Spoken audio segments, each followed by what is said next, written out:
Yeah, thanks, Avian. I'm Ife. Really glad to be here and share my experiences with everyone. Just a quick overview about my experiences and who I am. My name is Ife.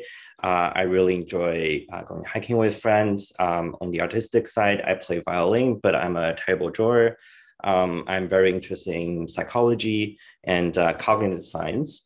That's why my first major when I first came to Queens was actually cognitive science. And then I switched to artificial intelligence in my last year of my study. And you probably noticed that I fast tracked my undergraduate program in 3 years instead of 4 years.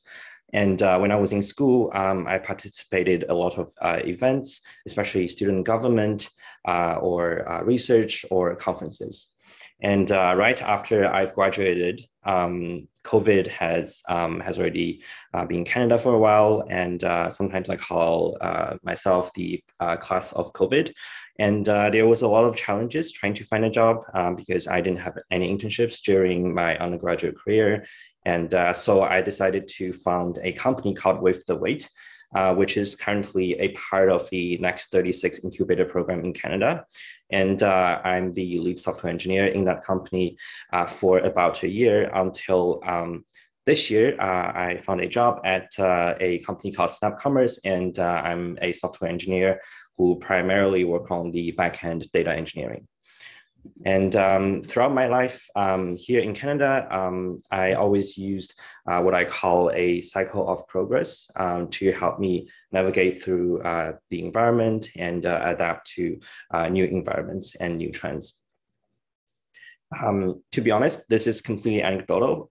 It's just a framework that I use to power my decisions.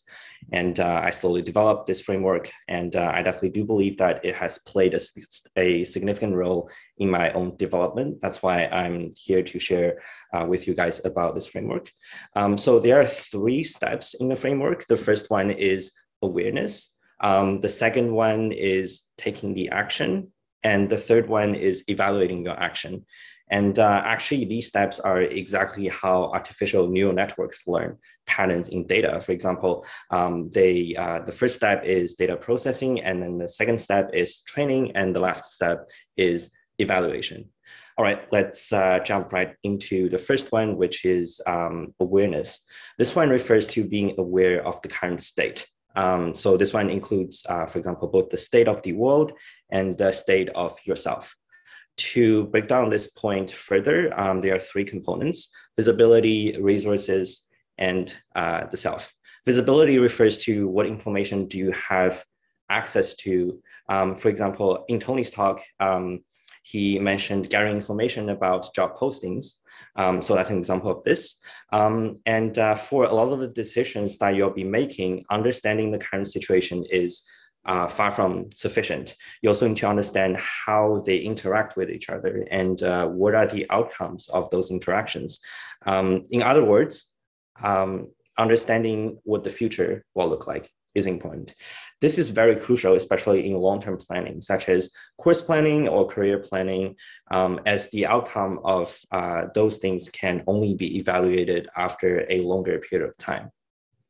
So you want to do lots of the evaluation before taking action if you can.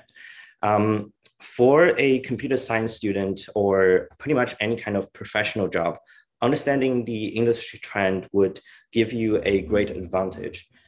Because for a professional job such as software engineering, if someone took a path that will be really bad in the next 5 years, then the cost of switching to another path would be immense because you need to pick up all the skill set for that particular path again. Yeah, that's the first one. So having the visibility is a good start. With a good understanding, I can start to look for resources around me. Resources are the basis of production, which is the basis of progress. And there are a few components I always pay attention to when I was a student, even now. They are academic resources, entrepreneurial resources, industrial resources, and talent resources. Academic resources refer to things, for example, things such as teaching assistant, past exams, office hour, etc. utilize those. You're paying for those. So definitely go to your office hours and ask questions if you have. For entrepreneurial ones, such as startup opportunities, collaborative opportunities, on innovative projects or incubator listings, those are fun to try, and you can really make an impact to your own community or the bigger social group. And for the industrial ones, that one everyone knows, it's co-op opportunities, research opportunities. Those are always around campus, especially during hiring seasons. So go to, like, for example, career fairs when they are open at your own campus. And the last one is talent. This one refers to people around you. I believe there are always things that you can learn from other people and common goals that you can achieve with them. Not only these things that you can get from them, but also what's more important is that they also help you learn and help you grow, and vice versa. You do the same for them as well. And to be honest, I have met people in the past who definitely has changed the trajectory of my life. However, understanding external information is not sufficient. There's another component to the entire picture, which is yourself. This is a bucket of things that I will touch very briefly. For example, how much time you have and how much energy you can spend. Mental fatigue is definitely real, and understanding your limit will really help you to determine how much stuff you can fit on your plate. The second step in my decision-making process is the action itself.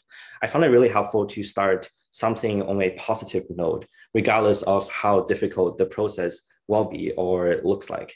The mostly used theoretical modality, the cognitive behavioral therapy from clinical psychology, states that our behavior is influenced by our mood, and actively changing our mood and actively get ourselves excited about things will have a really big and positive impact on outcome of a project. And of course, like I said in the previous slide, everyone has limited time and mental resources. So at one point, when I was in my third year, I had so much stuff on my calendar that I had to miss some of the event. And there was just so many club meetings, student government meetings, startup meetings, research meetings, meeting with my professors to discuss about my thesis, meeting up with friends and things like that.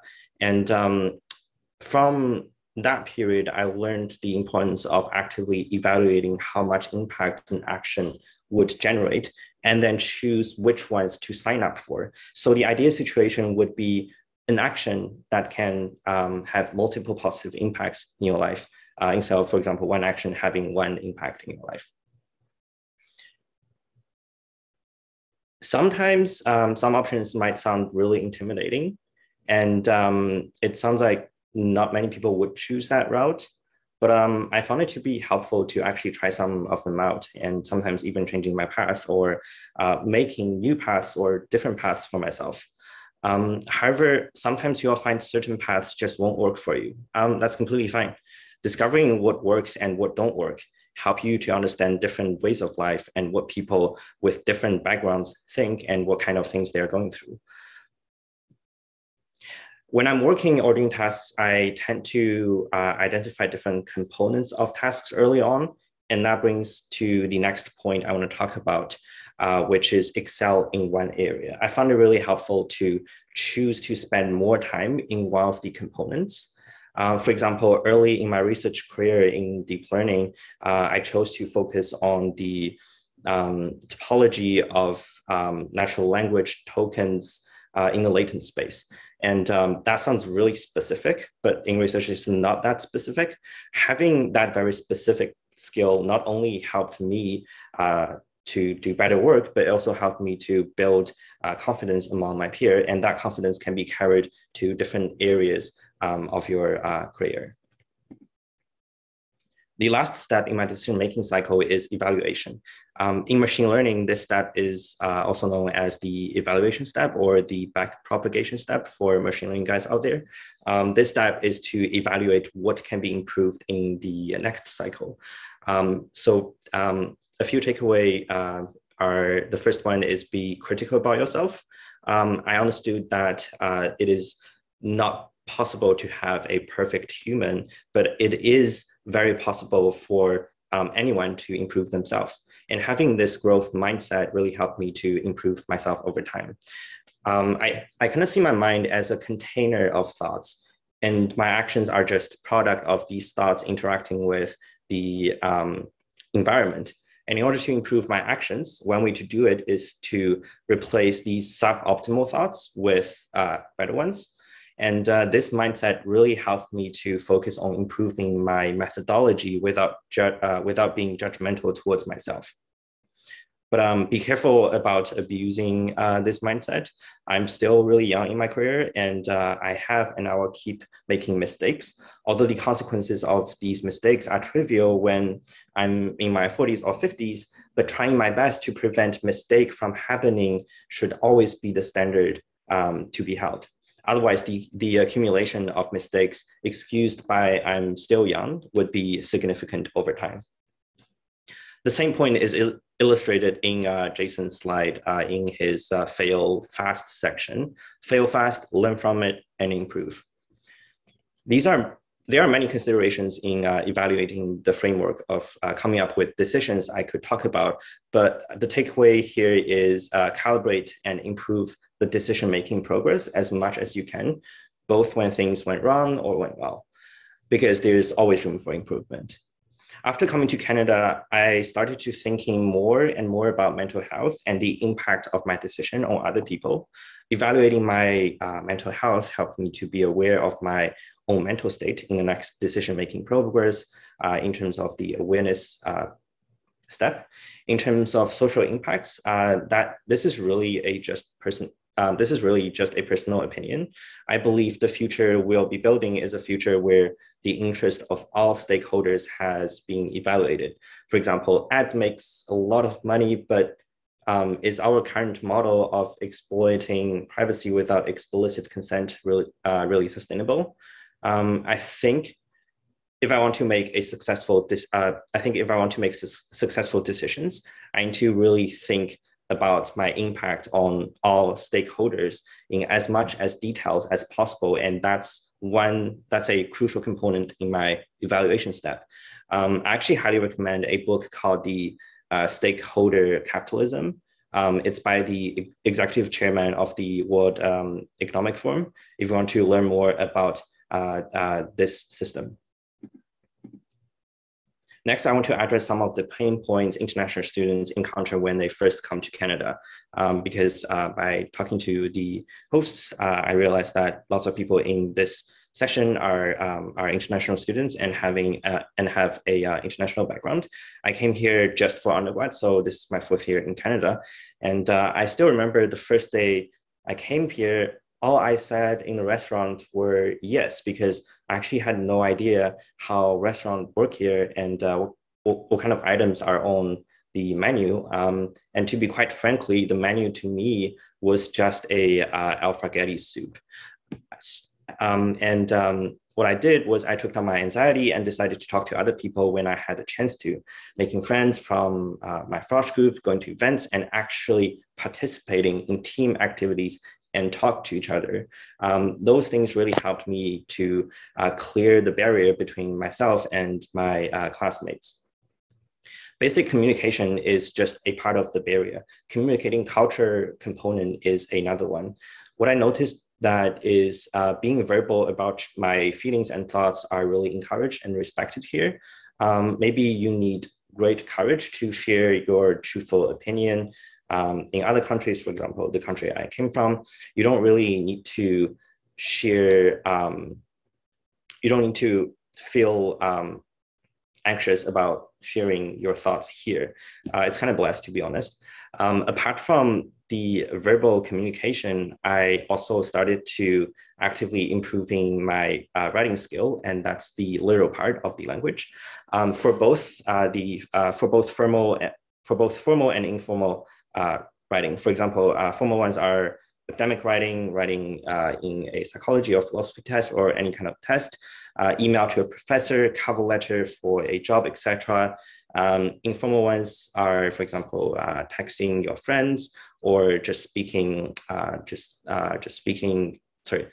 writing to your friends or writing to other people. And next one, social relations. Social relations are really important as well. Understanding how the culture work here and how the social interactions are like in Canada and what are considered as norm here is, I think it's one of the foundations for build healthy and long-lasting relationships with people who are born in Canada. And it really influences lots of the decision that you'll be making, especially in team projects and at workplaces. The third one is go out and understand about and understand the benefits. International students are minorities and are usually disadvantaged by the system. There are many policies in place to help us. For example, English chatting group, if you want more, if you want to practice English but are anxious about talking to other people.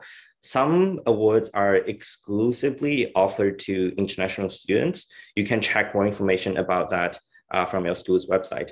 And some programs, some fellowship programs, they also have affirmative actions towards international students as well. The last one I want to talk about is the imposter syndrome. It's different from what imposter syndrome is usually defined. Here, I guess I shouldn't have put quotation mark around the imposter syndrome.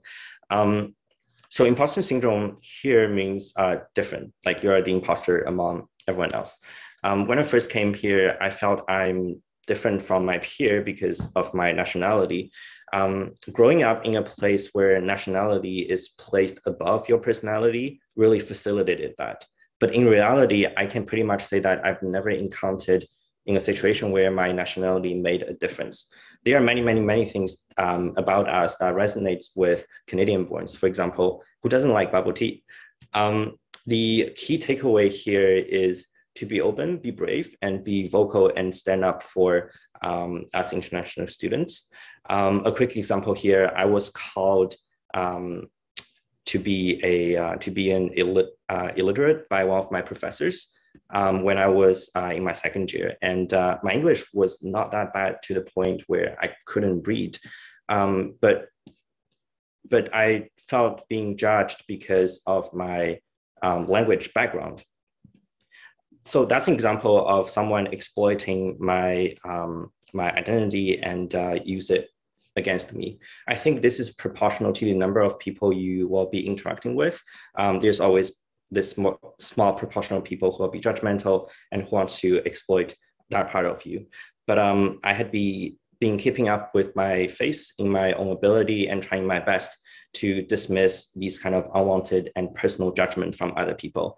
This experience had shocked every single one of my Canadian friends. However, this seems to be the norm among my international friends. Like people just thought that, yeah, like that's okay.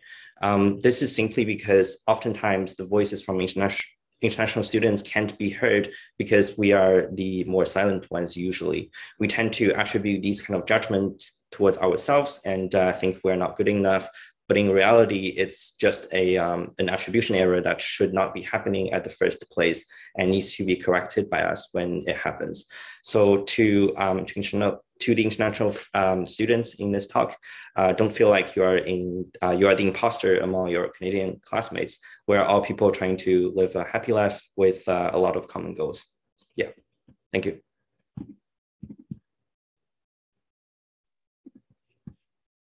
All right, can everybody hear me? Great talk, Yifei. So you went through a lot of different